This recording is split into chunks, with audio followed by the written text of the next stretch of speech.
Kephart was a librarian during a period when library science was pretty new, and he spent 20 years writing about the woods.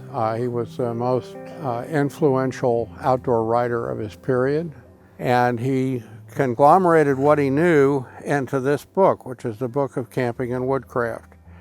And almost any question that you have still, 100+ years later, can be answered in here. And a few years ago, or a year or so ago, a good friend of mine came into possession of the only known Kephart designed knife that was not in the museum at Western North Carolina University, which is where Kephart's stuff is. And I was resistant because I'm essentially cheap and wasn't sure I wanted to spend that much money on a knife. And then my good friend Mark Zaleski, who runs Knife Magazine, brought it down here and let me cut something with it. And when I first had it and I cut something with it, I went, damn, 100 years, never been sharpened, and it wants to cut. And the reason I got excited over this rather unprepossessing looking knife is the subtleties in this blade are incredible. And I've always felt that a flat, relatively flat handle gave the best way of figuring out how to index the blade so that you know exactly where the blade is.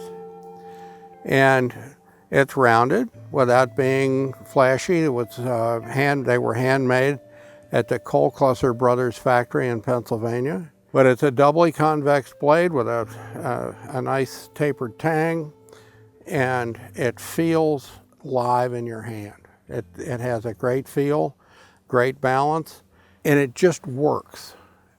It works as well as any knife I've ever had in my hand. And I want everybody to experience what I've experienced with this blade, because it works. This is the KA-BAR iteration of the iconic Kephart knife.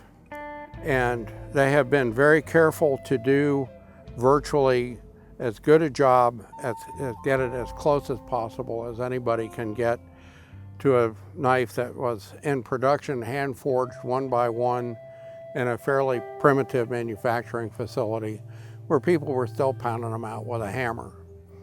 And it has the nice relief at the top. It's full height ground, which gives it a very slicey, a tremendous amount of slice. It has a slightly tapered tang, just like the original, which helps for the balance.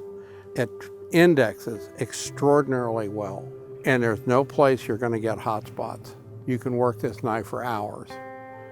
Many of the copies of the Kephart are based on the one at Western North Carolina University, because it was the only one anybody knew about. And it doesn't look like this anymore because it was sharpened to death.